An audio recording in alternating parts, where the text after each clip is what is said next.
Welcome to Licensed Poetics, a podcast about books and art. I'm your host, Fang Ling.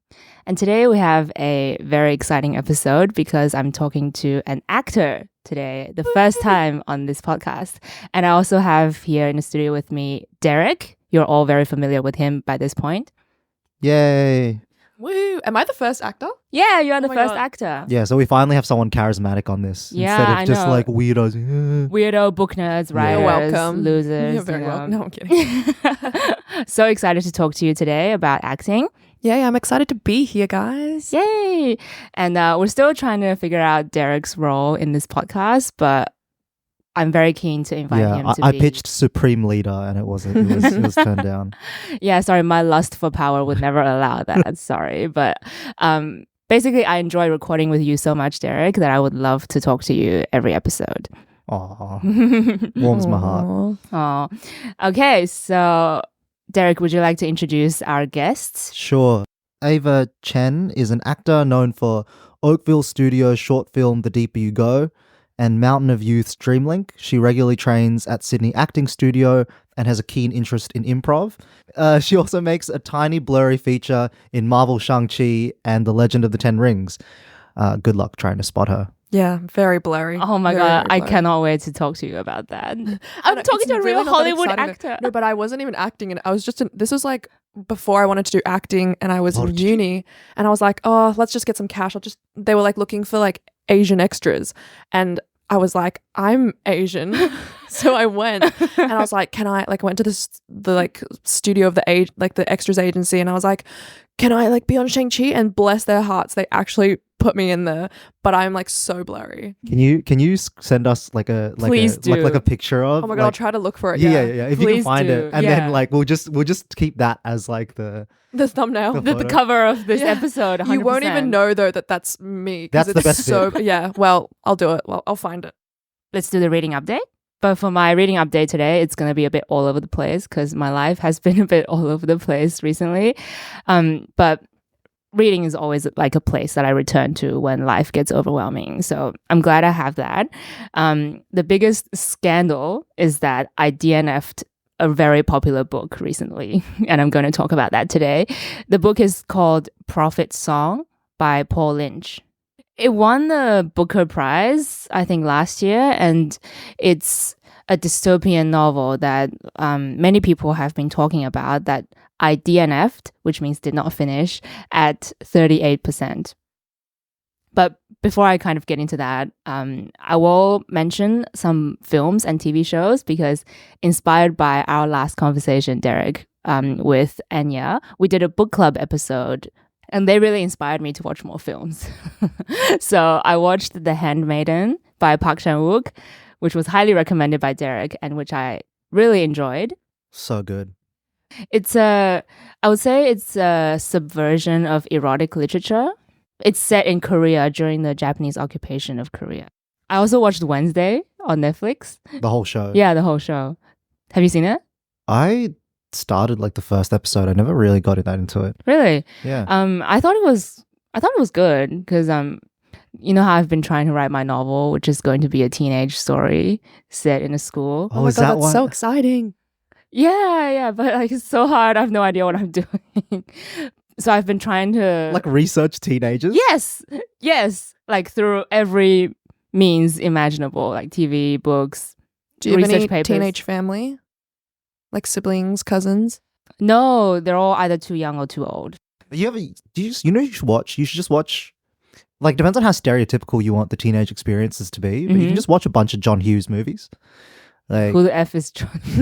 I feel like The Breakfast Club. Have you seen that? True. I've heard of it, I think. Breakfast Club, Pretty in Pink, 16 Candles. Do you mean like Heartbreak High, that kind of thing? Or Heartbreak High is a good Right, example. okay. Like, so, just in case you're not aware, Ava, the dynamic of this podcast is Feng Ling brings up books.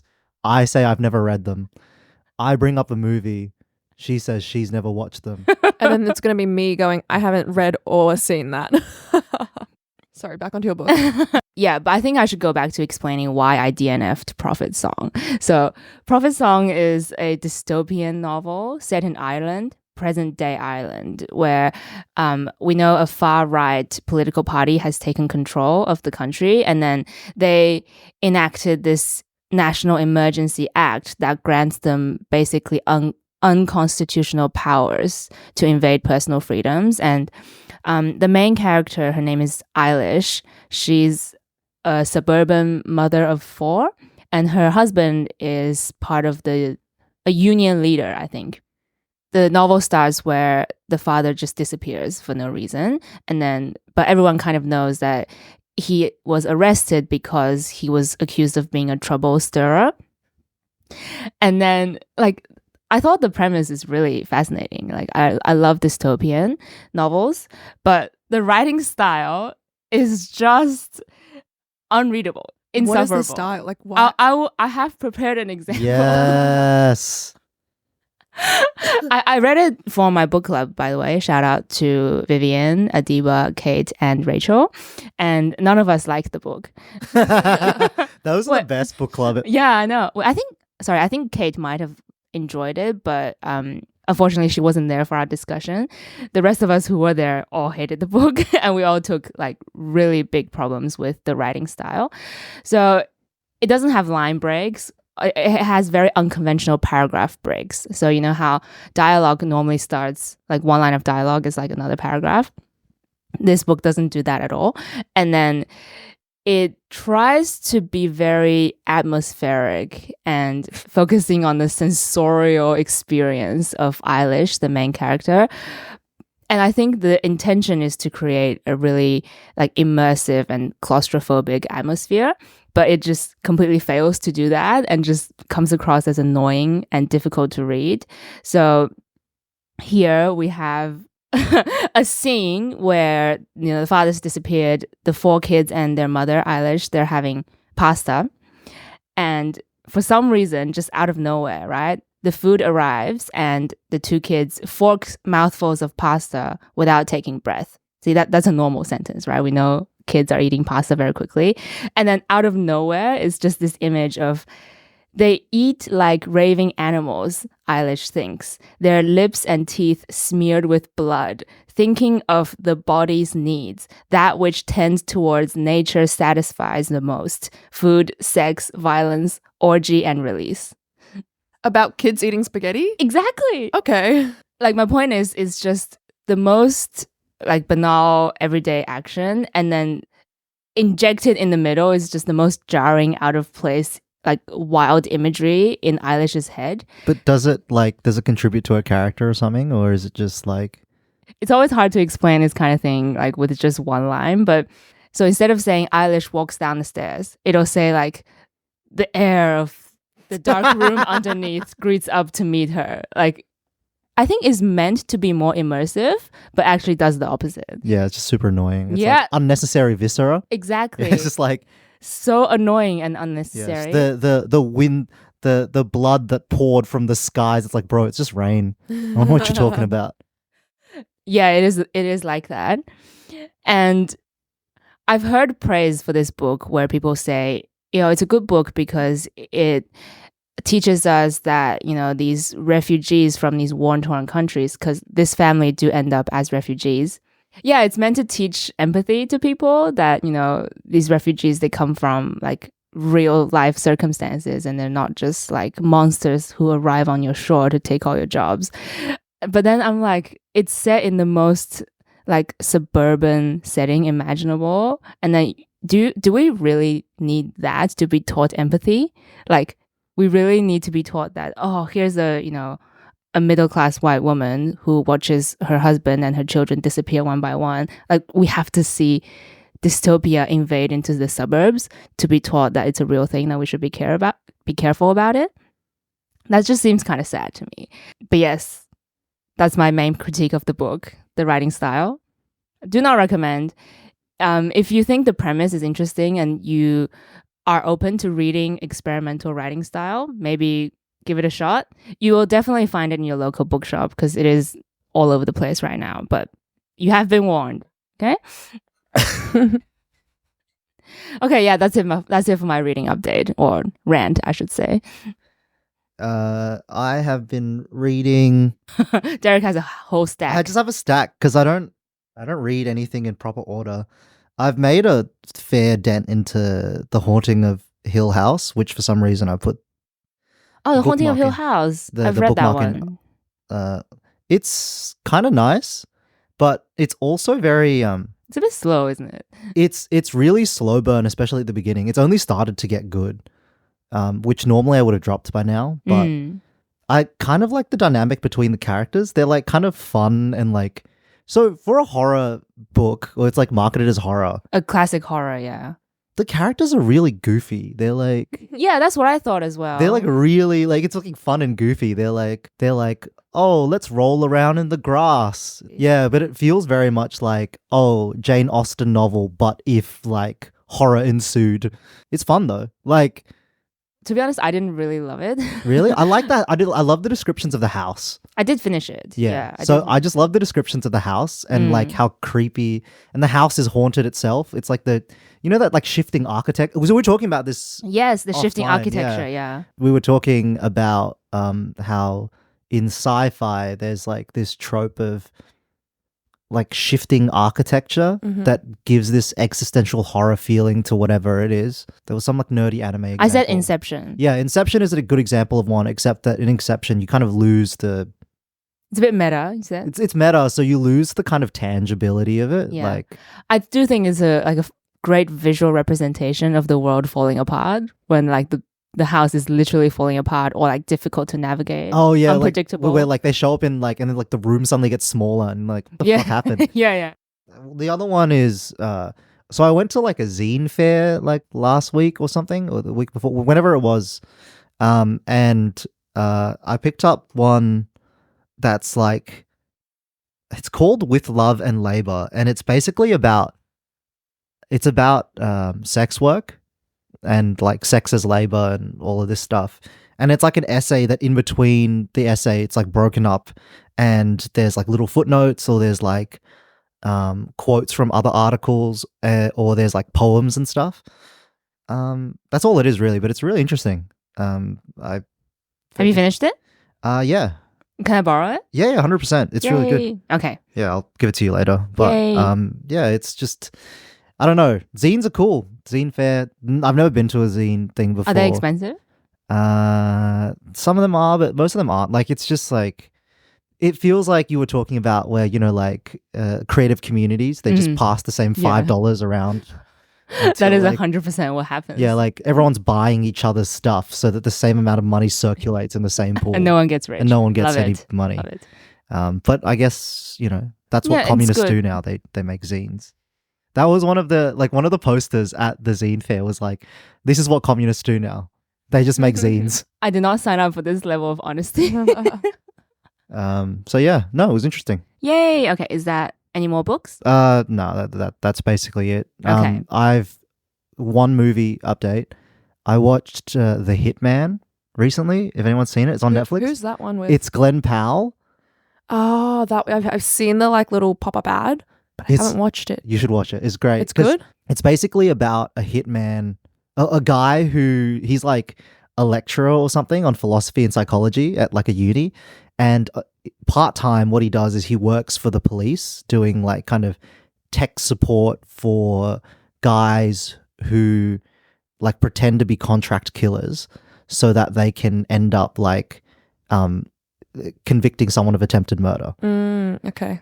One day like a guy gets like relieved of his duty because I don't know, something happens, and then he ends up becoming the fake contract killer. And so it's this movie about like identity and like acting and what it means to be you and that sort of thing. It's really good. It's about acting, like a movie about acting. It's kind of like have you seen pretending Barry? pretending. Because you I haven't seen Barry. so because you like improv and like acting and stuff. I do. So there's like so Barry is the Bill Hader from like SNL. Yeah, I do. Yeah, so he writes and directs. I don't know if he directs, but he wrote a show called Barry, Interesting. and it's about like a hitman who like as part of his undercover thing becomes like gets really into improv. yeah. And so he's really good at being a comedy? hitman, but he's really terrible at improv, but he really wants to get better at acting. That's quite funny. So that becomes his whole like thing. He's like, oh, he has to do the hitman stuff because That that's is his life. funny.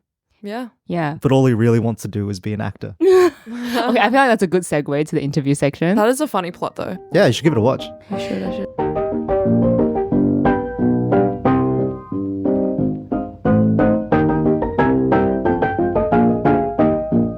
Tell us about improv.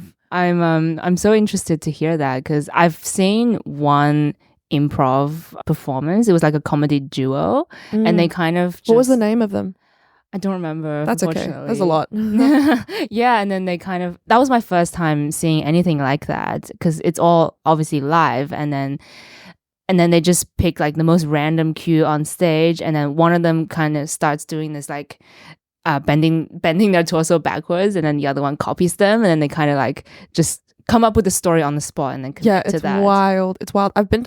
I mean, I mostly watch improv shows like live, live improv shows, and it's crazy what they come up with because sometimes you give them a random prompt, and they just like create this whole like act 1, act 2, act 3 story, and everything that they've said in the beginning links back later. And I'm like, how did you even do that? Like, how did your brain figure all that out that quickly? Wow. Like, it's just incredible. I'm always like, they would make excellent writers. You know what I mean? They are excellent writers already, definitely. Because 100%. it's basically like improvisational writing. Like you have to Like you're coming up with a story and Yeah. the dialogue and everything. Because the fun thing about it that it looked like to me is that it's like it looks mostly tropey, which is the fun part because everyone can recognize it's like, Yeah. oh, I'm like, I don't know, driving a fire truck and like Mhm. it's a burning building. Oh wait, my brother's in there. Like I don't know, like just random shit. That looks really fun.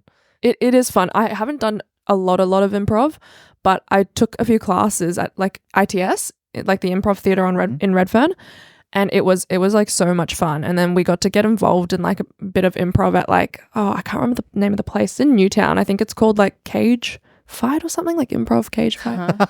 Or so I don't even know. And That sounds brutal. yeah, they make like different improv teams compete, and then they like let the audience join in and stuff. So that was really fun.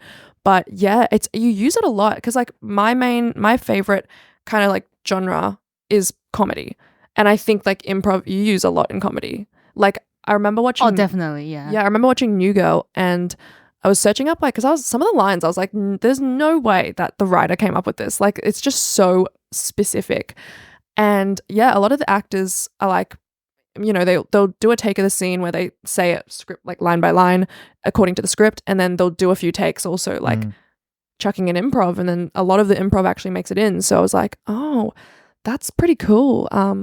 But yeah, That's so cool. Have you seen Philomena Kunk? no, She's in Kunk on Earth, which is like a mockumentary.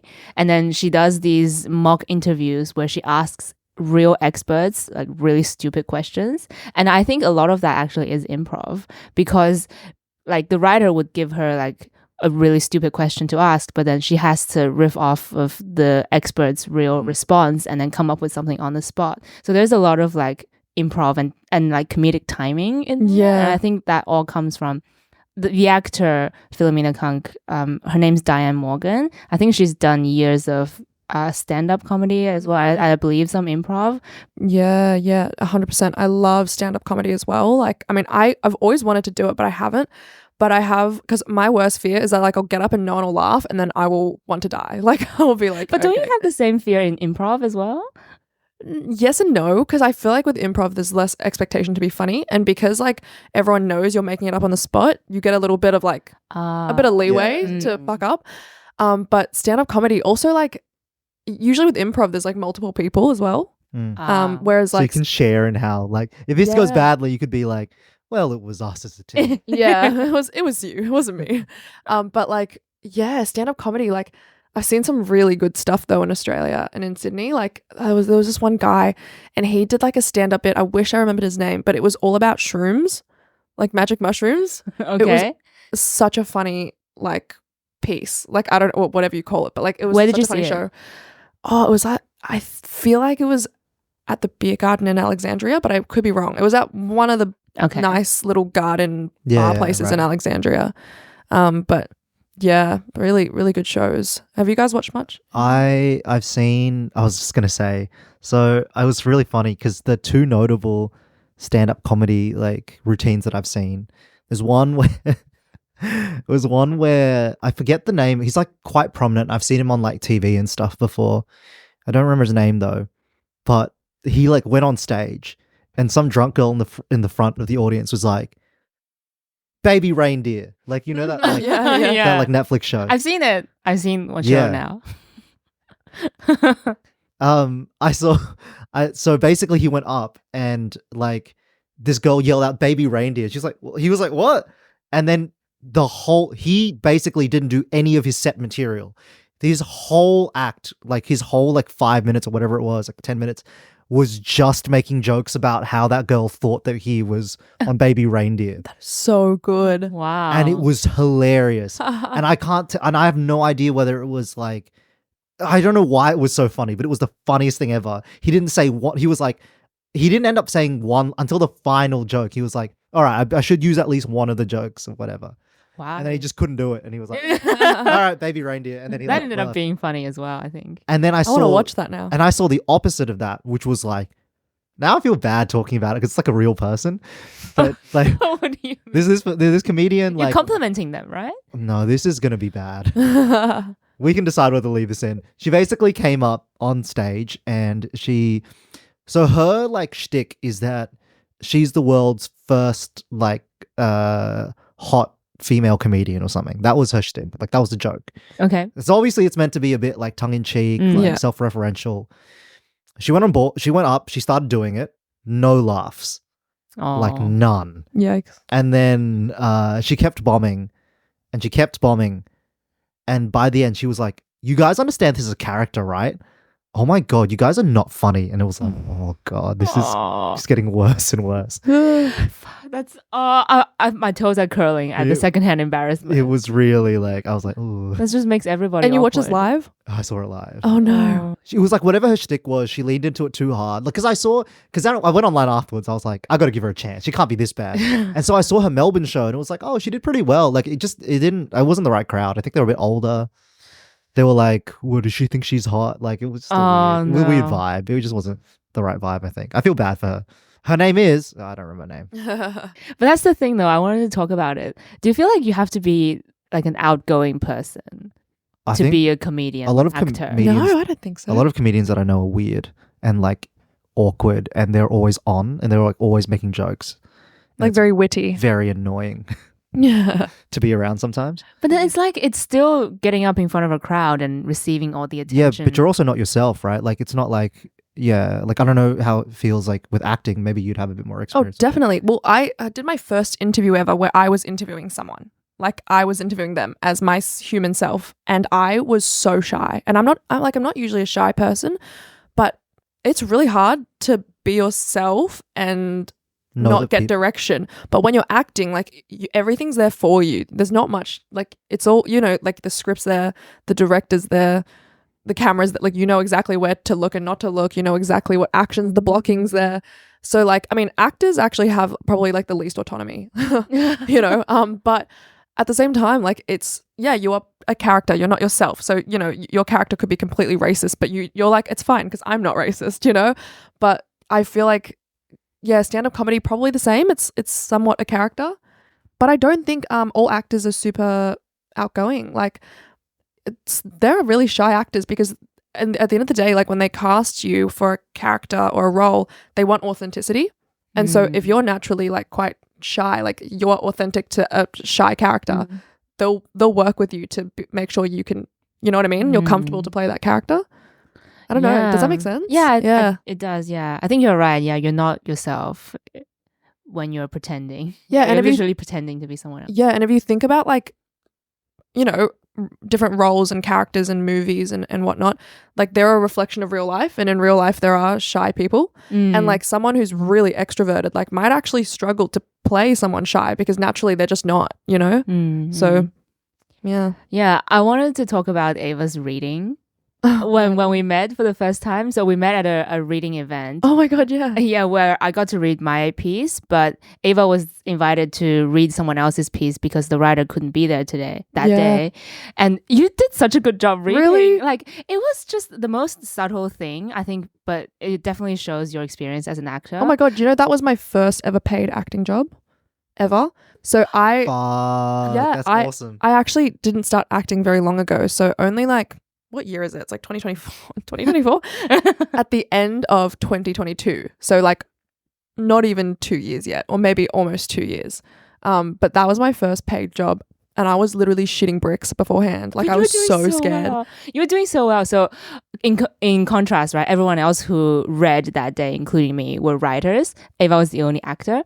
And when the rest of us got onto stage, I just like looked at my paper and just like read, right? And I tried to maintain eye contact with the audience because that's the best I could do. But what Eva did when she got onto that stage was when she read, when there's dialogue in the piece, she would like I remember one time you like raised your hand. Yeah. And it was giving theater. Yeah. Yes. Theater kid. The most subtle thing, and yet like you can just totally tell that she really brought out the character, even in like a very subtle gesture or like the turn of the head or like raising your arm. Thank you. Like it was so impressive. But you know what the luckiest thing for me was, like literally a couple weeks before that, I seen my friend's one man or one woman show at KXT, and I was like, oh, this is how you do it. So I was like, let me just steal like her mannerisms for this. And it worked really well. So yeah, it definitely worked really well. Thank God. Because I was like, I can't disappoint the authors. Because I was reading for, I think 2 people. One of them were in Melbourne and one of them were there. And she... Yeah, Angela, right? Yeah, Angela. Oh, she was there. And she literally was like, I think she was like tearing up. So then I started tearing up because she's like, I've never heard it out loud like that. And I was like... Please so read nice. my next piece. Yeah. I don't want to read it. I'll read it for you. I'd love to read your next piece. I think actors should read pieces, not writers. But I do love when when a writer reads their own piece. There's a lot of power to that as well. Wait, do you mean like a writer actor, like someone who's good at performing? No, just like... when a writer who maybe has never performed before, when they read their own piece, I still really like that because it's their voice. You know what I mean? Like it's powerful to hear it from them. I guess there's value in that, but I think self-hating writer talk. It's like, oh, there's some value in it. It's like, again. have you seen those reels of Helena Bonham Carter reading poetry on Instagram? Yeah. I've been just completely obsessed with them, and she's obviously a very well-known actress, and she brings so much meaning to those words. I could imagine it would be so in beautiful. A poem. Like, I'm sure all of the poets would prefer her to read their poems over themselves. Well, maybe not Neil Gaiman, right? Let's go back to your career. Shang-Chi, was that before or after? That would have been before. That was way before. That was when I had like no idea about like acting at all. I didn't even think that I wanted to be an actor.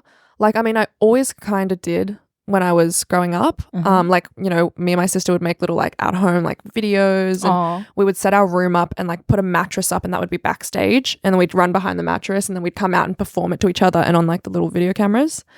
So like I think always from young I was like, yeah, I want to do this. But then I went in high school and I was like, I'm going to do my first theatre performance. Joined the theatre play, and then I was doing the IB. It is so stressful. Oh my God. Like I was so like busy in school that I literally had to drop out of my play last minute. And everyone was so mad because then they had to distribute my lines. And I was one of the main like roles, which I was like, oh my God, everyone hates me. And honestly, fair enough that they do. Because I would be pissed. And that was meant to be my first ever theatre thing. And then I never did it. So then I went to uni, and I was like, you know, I was thinking about like applying for NIDA or WAPA or one of those like big acting schools. But my parents were kind of like, that's really funny. And I also felt like appropriate reaction. I feel like there was like that, and like the inner voice of being like, okay, I have to do something that's more practical with a uni degree. So I just never even thought about acting. And then when I saw like these posters, I literally think it was posters around Broadway shopping mall. And I worked at Char Time in Broadway. So like was always walking past, and I saw it, and I was like searching it up online, and they were like looking for Chinese people for this, that. Actually, and it's really weird because sometimes you even almost not audition, but like you actually, it's kind of hard to be even booked for an extras role. Yeah, I can imagine. Which I didn't realize, because I thought you just like walk in there. I thought you just walk on set, you know? But they actually, you have to do this thing called a go-see. So you line up outside the studio. So at the time it was Fox Studios, now Disney Studios. You line up for like hours. They see you, take your like headshot, side shot, whatever, print it out, and then they're like, goodbye. And then they might or might not choose you. And Oh. Yeah, and then they asked me to come in for this like little extras part before that. And I was like, oh, they were like, is your hair black? Like, can you send us a current photo? And my hair was like balayage, kind of like dyed Nice. at the It's like, bottom. this is what real Asians look like now. Yeah, You come don't on. get- This is a modern Asian. Anyway, they were like, That's hilarious. you can't be in this scene because your hair's been dyed. And I was like, okay, well, I'll just dye it black. Like, I was so desperate to be on like a Marvel, because I love Marvel. Like, I love the superhero movies. And I was like, this is all I want. Like, this is all I want. Wow, we've come a long way since. But I was like, I just want to be in the background. I don't even care if I don't make it in the shot. Like, I just want to be in it. And yeah, they were like, no, you can't dye your hair, which I was like, well, I shouldn't have told them. I should have just sent them an old photo and then gone. But anyway, so I was so devastated. I was like, wow, I'm never going to be on anything ever. And then they called me later and they were like, we have a modern day scene for you to be in of like dyed hair. So I was like this dingy, like, you know, the mahjong scene in Shang-Chi where Yeah. they're like, the dad goes, this is a spoiler if you haven't seen it, by the way. I have. It's been so long. It's been a while, but Yeah, it's where it's been the a while. dad goes and kills like the Yeah. like gang people because they killed the mum. So, and he brings him as like a little kid, like Shang-Chi as a little kid. Okay. So it's in that scene. So I was like a dingy like waitress stripper person, and they even put like fake blurry tattoos all over my body. So yeah, it was really random, but it was such a cool experience because it was my first time ever on set, and I just ate a lot of cake. I actually broke continuity by accident without realizing. So like I was wearing this massive necklace in the scene, and then halfway through, because it was such a hot day, I like took it off on our lunch break, forgot to put it back on, and then I was like, I hope no one notices. But at the end, they CGI your bodies. So like I was like, I wonder if they have that in perpetuity, because I hope not. What do But you mean they They just CGI your own bodies? your like. my likeness, yeah, Your as like a dingy waitress stripper in like all goth black clothing with like fake tattoos. But yeah, you go into a machine and they like do a 360 and scan your body. Yeah, it's really futuristic stuff. Why would they need to CGI your body? Like they For would have had the continuity? So if someone like me who fucks up and takes their necklace off, yeah, like a massive necklace, not like a subtle little. Oh. Yeah. Wait, then So they just don't give a shit. They're like, we'll fix it in post. Pretty much. The how whole long thing. were you in the final take?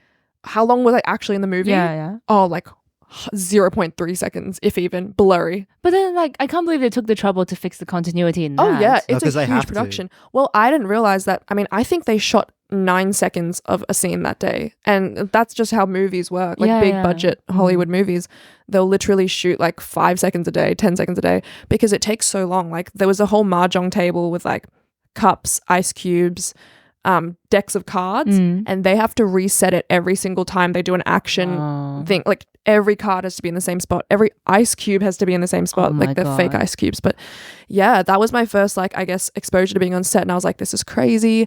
But then I very quickly realized that like extras work does not help you at all with acting, but at that point I was like, I don't care, I'm in Quick the cash. background. Yeah, I was like, I'm in the background of Shang-Chi. I ate cake, I got money, I'm good, I'm done. I don't Yeah. ever need to act. But then when I finished uni, I was like, I need to do acting. Like I hate my job and I hate my uni degree.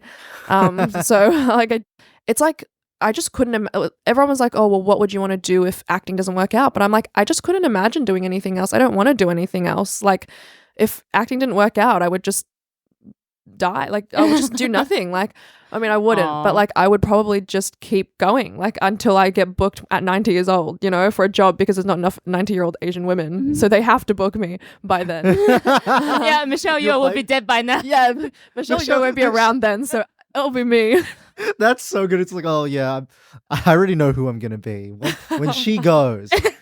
I'm next. It's The my next time Michelle to Yeoh. shine. That's so good. So Yeah. what kind of acting gigs have you been doing? Is gig the right word to use? Yeah, no, here? yeah, that's good. I'm trying to think. Oh, do you say like book a job? Is that what you say for No, an like acting? you can say acting gig. I've booked my first TV role, so Ooh. it's meant to shoot this. Are we in July yet? Yes. It's meant to shoot this month. This is what happens when you work part-time. You have no concept of what day it is. Yeah, that's exactly how I feel. Right.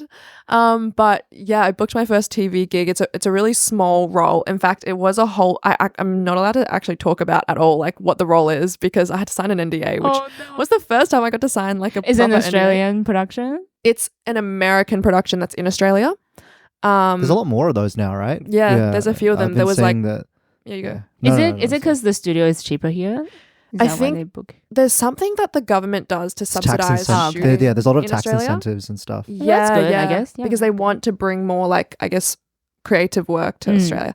But yeah, it's my first role that I booked, and I was literally I was sitting in the doctor's office when my agent called me, and I saw his name, and I was like in there to get my mental health care plan renewed, and I saw his name, and I was like, this is either going to be like he's like dropping me from his books because I haven't booked anything with him, or I've booked the role. But I'm like, it's just, you audition so much and you don't book anything. It's like 99% rejection. So I'm there thinking like, oh my God, I'm going to get dropped. So I'm like to the doctor, like she's like saving lives. And I'm like, I'm so sorry. I need to take this phone call about my acting, about my like play pretend. And I run outside and he's like, you've booked this role. And I walk back in there after filling out this like form about how I'm like anxious and depressed. And I walk back in there and I'm like, I'm so happy. Like I don't need this anymore. I don't need my mental health plan renewed. Anyway, I know. And she was like, okay.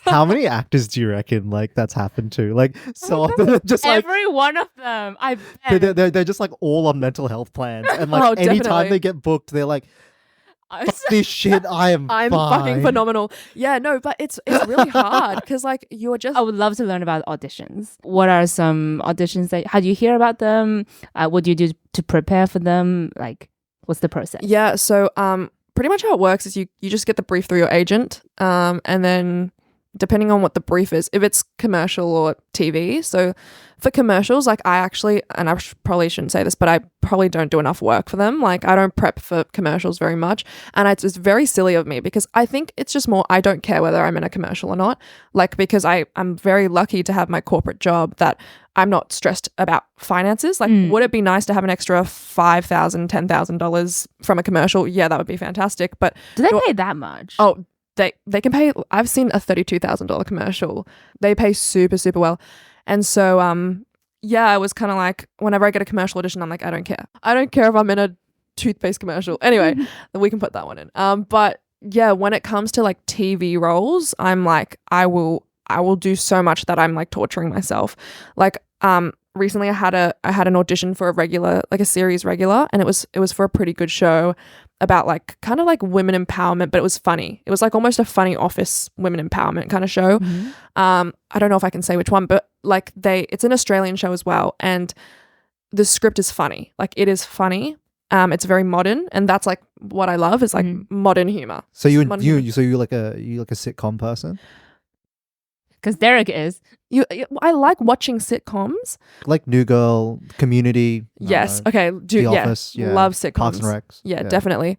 And so like at all times I have to be watching a sitcom in the background. You know? Same. Right? Like it's just it just calms my brain down, and I don't hate myself. Exactly. It's basically self-medication. Can't hear the voices. Yeah. Right. Yeah, exactly. You drown them out with other people's voices. Yeah. But for this audition, I really like the casting agent. I really hate when casting directors give you like a 6-page scene. That's usually pretty uncommon. Like, is that too little? No, it's a lot. Like to memorize, to be like in 2 days, I need you to memorize 6 pages and, you know, 2 6-page scenes, so 12 pages in 2 days. Scripts are really like sparse, are they not? Like it's. You still got to memorize all the lines. Oh, and so then, you mean then like act. all of your like lines they want are you to memorize it for the audition. And in Australia, it's not normal to hold your script while you audition. That's considered like unprofessional. Whereas in America, like if you don't hold your script, they're like nervous. They're like, why do you not have your script in hand? That's so different. Wow. Yeah. So you have to memorize. Okay. Yeah. You have to memorize everything. So when they ask you to do that, I'm like, this is so silly because you're not even going to watch more than 10 seconds of it. So when you know a good casting director, when they only give you an audition that's like, I don't know, like 1 page, 2 scenes, like 2 scenes, 1 page, like maybe 2 minutes of work. Because realistically, and maybe like 2 different tones for each of the scenes. Because realistically, they're not going to watch everything. This is so fascinating. You get your audition. They'll tell you the time frame. Usually you get like 2 to 4 days. If you're lucky, you get a week. And then so soon. Yeah, it's pretty quick. I actually prefer when it's sooner, because if you give me like a week, I will probably shoot it every single day and just torture myself, which you're not meant to do. You should probably do like 5 takes and just send it off. Like the more you do, the more it's like overcooked. Oh, so it's all video auditions? Oh now? yeah, You don't sorry, have I to should go have in? explained that. No, it's all self-taping. So you tape it and you send it in. So you don't have to go in. Yeah, you go in if you get a callback generally, but sometimes they don't even they do callbacks on Zoom now. But I've actually never done a callback for a network or a TV channel. Like I was very lucky that the first thing I got, I just like straight to offer. Like I just got it. And I think it's just because I had a good relationship with the casting director. So they're like, yeah, we can trust her on set. We can trust that she's not going to do something crazy. But little do they know. No, I'm kidding. But yeah, whereas Where's all the cake gone? yeah, she ate it.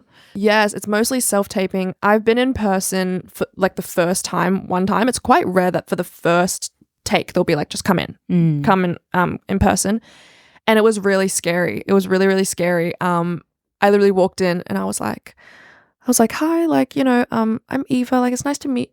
Oh no, she was like, what's your name? And I was like, I'm Eva, like it's nice to meet you. And she goes, no, for the camera, I'm rolling. Keep and oh shit. yeah.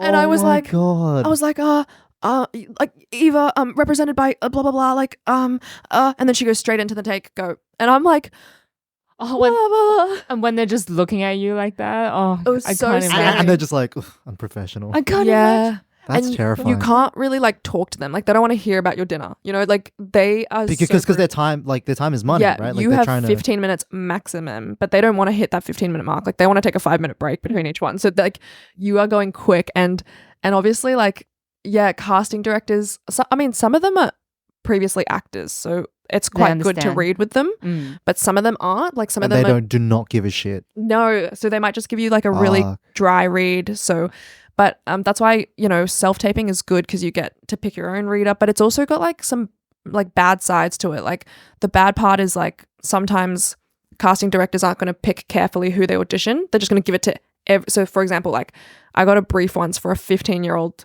Asian girl and I was like, do I look like a 15-year-old Asian girl? I mean, like I'm grateful to get the audition, but sometimes they cast the net way too wide because they can just watch the video so easily. Yeah, right. So you're not ever going to be seen. Yeah, so you're never actually gonna, because they'll just turn you on and be like, she doesn't really look at like, next. she's like next. Yeah. And so like you just know like you're putting in all this work and it's just going into the abyss. Have you ever like tried to like how do I look more 50? Yes. So how does it? I put on a stripy like tiny like a stripy shirt with a collar. And you can kind of mimic like a 15-year-old. Like Asian, you can get away by with looking at your a little sister. A little bit, but definitely like I wouldn't look 15. Like I mean, I've seen people who look 15, and I definitely look much older than them. Especially at my corporate job, people think I'm like 30. So like I get the whole range, but that's just the Asian genetics. So the reason I'm so interested is because I've been thinking about like just using your imagination, because obviously being a writer, you have to use your imagination all the time. And then I think only recently I've realized that being an actor requires so much imagination. I don't know why it's taken me this many years of life to figure that out, because it should have been obvious.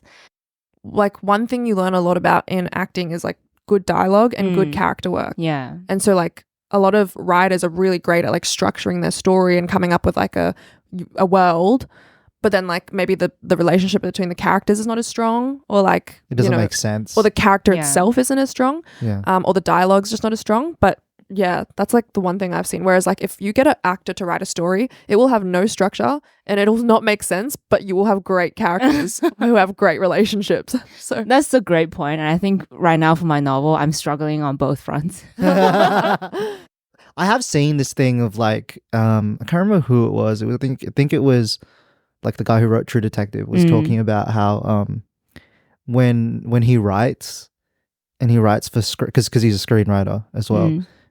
When he writes, he specifically like he'll act it out like as he's writing. I think to be a screenwriter, you do have to do you that, just kind of like. So I think you should go acting, Derek.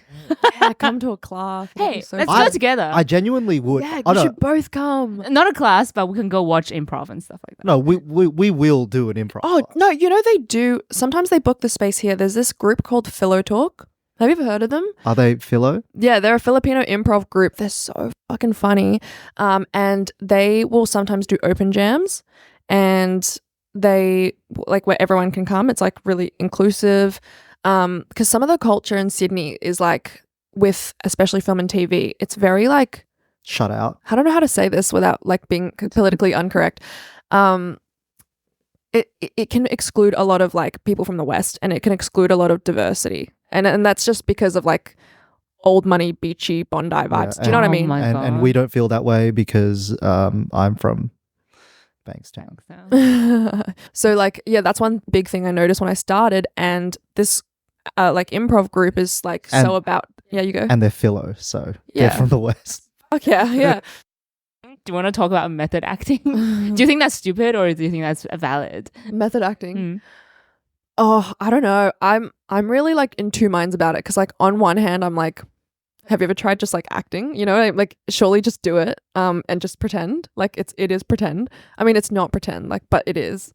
I think like method acting is fine if you're not affecting other people. Everyone. Yeah, because I think everyone does a bit of method acting without realizing. So like, for example, like if you have to do a US accent, you're probably going to talk in your US accent at least 5 minutes before your scene so you can get into it. Yeah. That is technically method, but not to a very, very small extent. Right. Yeah, I feel like people just use it as an excuse to be a jerk to other people. That's usually what it means, right? It's like Jared Leto or whatever. Like, yeah. And usually, like, I don't know. I'm being snappy and irritable today, but that's because my character is irritable. Yeah, I've heard of like some pretty good method acting things in the past, like Meryl Streep in The Devil Wears Prada. So she like walked up to Anne Hathaway. Have you ever seen Devil Wears Prada? Yeah, great movie. Yeah, she walked up to Anne Hathaway. She was like, and Emily Blunt, I think. Don't quote me. But she said something like, paraphrasing, like, I'm really excited to work with you both, and this is the last compliment I will give you all movie because I want to like sustain the dynamic for the scenes. I don't know if I believe that. Like, surely, like an actor's job is you have to pretend, and then you have to pretend to be someone else, like not authentic. Like, I guess the less you have to pretend, the easier it is for you. It's just making it easier. Well, that's why like sitcoms, like where the cast likes each other, they're so always like who they are in real life, don't you think? And because the thing with like sitcom writing is that the characters become less like the characters in the pilot. And then more like themselves. And more like the actual characters. Yes. And it's you mean more like the actors? Yeah, more like the actors themselves. And it's really fun to watch because like writers, I don't know how it works with all of them, but I know that at least in Community, like they always have a writer on set. That's like New Girl as well. Yeah, same sort of thing. And yeah, like so there's always like a writer on set.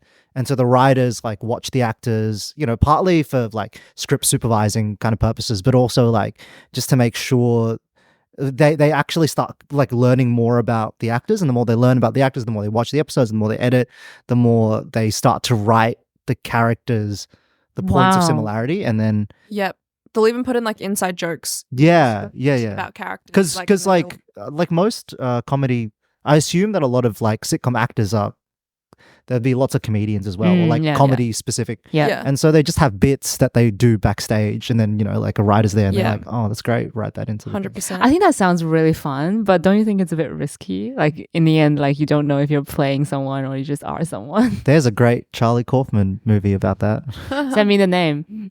But you know, I feel like they don't really have writers on set anymore. It's really, that's what the whole writers' strike was about, is that like, because everything's now streaming, and mostly 8-episode, you know, mini series, and you shoot in like 2 months or 3 months.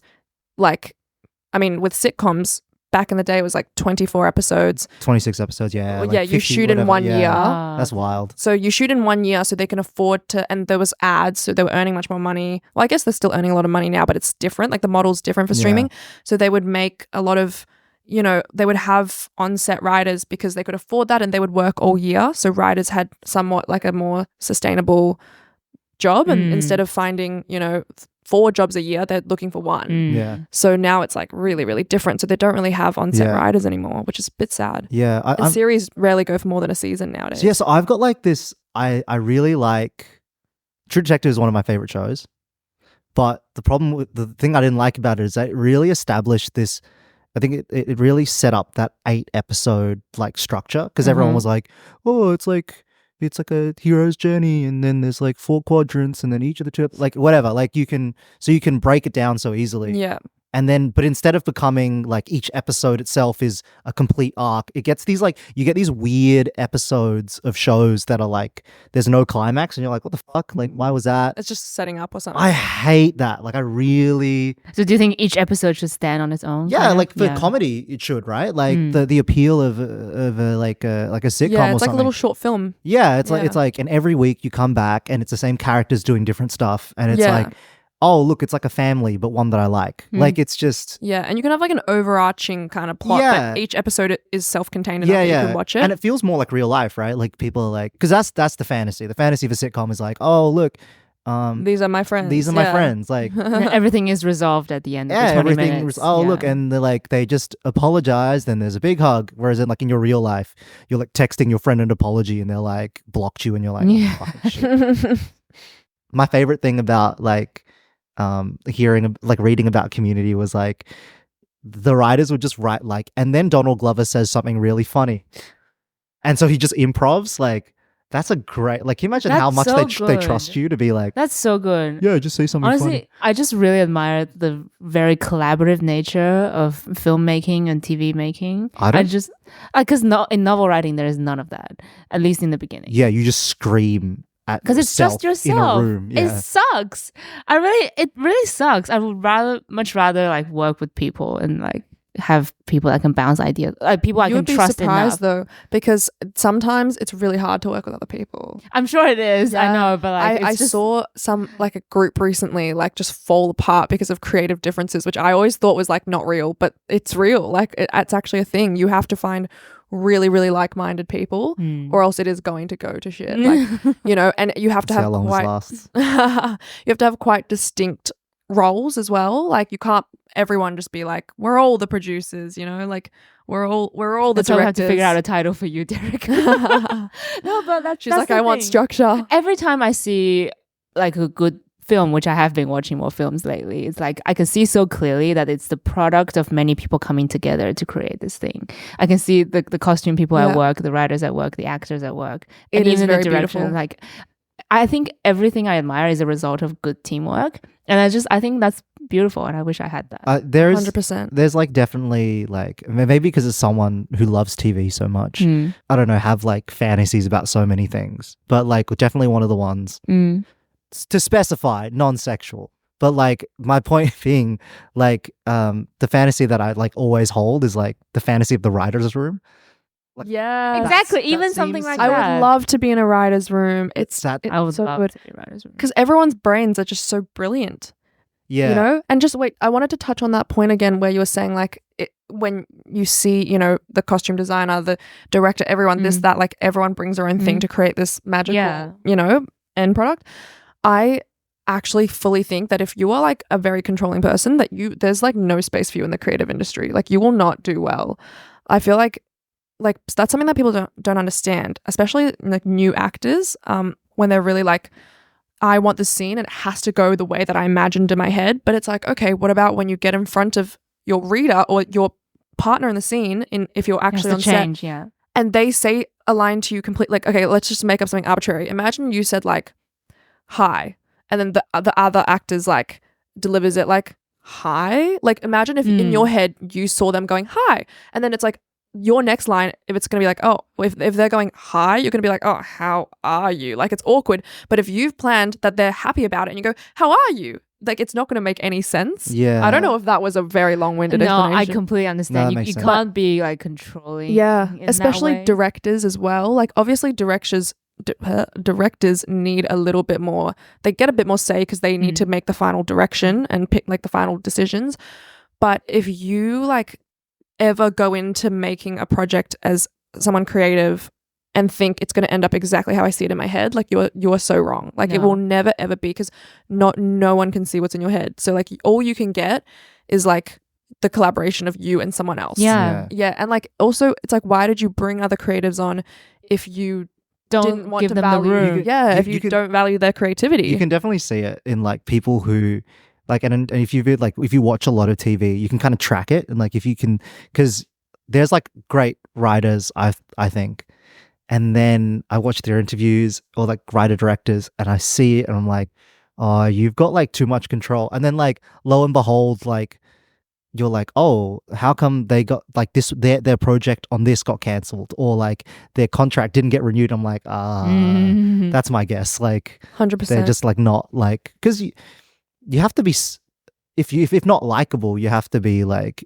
amenable to working with people. Yeah. And Yeah. if you're a leader, you have to allow people room to unleash their own creativity. If not you want just do what you want them to do. Yeah, if you want something to be exactly what you see in your head, then you need to pay for the whole project and make duplicates of yourself and act in it yourself. The and- other thing, Or write a novel. no, Yeah. the other thing you can do as well is to.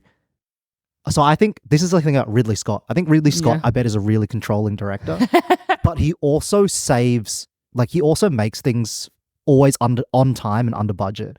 And I think that's the only reason like you just keep getting hired. Interesting. Yeah, it's just a random line from Rick and Morty where you can tell it's the writer speaking through the character, and the writer's like, we're given a structure, the Dan Harmon's famous story circle. Yeah. And he's like, yeah, we're given a structure, but we're going to impart our own style. Oh, that's in the story trade episode. Yes, exactly. Yeah, that kind of basically is what we've been talking about. Yeah. Yeah. Yeah, I think we need to wrap up because we're going really over time. But thank you so much for the insightful conversation. I learned a lot. Oh my God. Thanks for having me. Yeah, it was really fun. It was really interesting as well. I know. I'm like, this went so quickly. Yeah, it did. So quickly. This is really good. Oh, and now we're into our final segment, right? Which is us doing improv. Thanks for having me, guys. Thanks for being a guest. That was such an That was amazing really episode. fun. Yeah. As always, thank you so much to the supporters who have supported Licensed Poetics on Buy Me a Coffee. If you're interested, please go to buymeacoffee.com/licensedpoetics. You can make a one-time contribution or become a member and get access to exclusive content. This is the podcast Licensed Poetics. I'm your host, Fan Ling, and we'll see you in the next episode. Bye! See ya. Bye.